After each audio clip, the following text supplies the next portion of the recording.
Saudara, pasca gempa 6,9 magnitudo yang terjadi di Kabupaten Kepulauan Mentawai, Sumatera Barat, aktivitas masyarakat sudah kembali normal.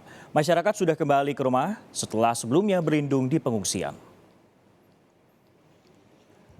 Warga di Muara Sikabaluan, daerah paling dekat dengan pusat gempa, sudah kembali ke rumah masing-masing dan kembali menjalani aktivitas. Untuk sementara, akibat gempa dilaporkan ada satu bangunan SMA Sikabaluan yang mengalami rusak ringan.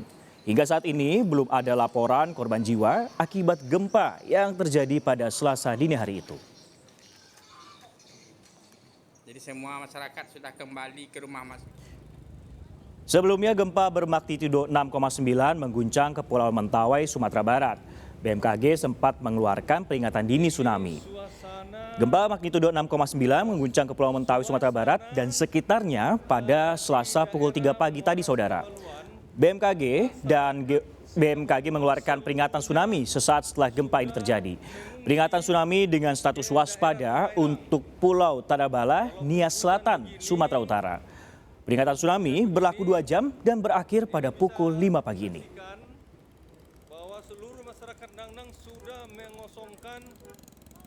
mengosongkan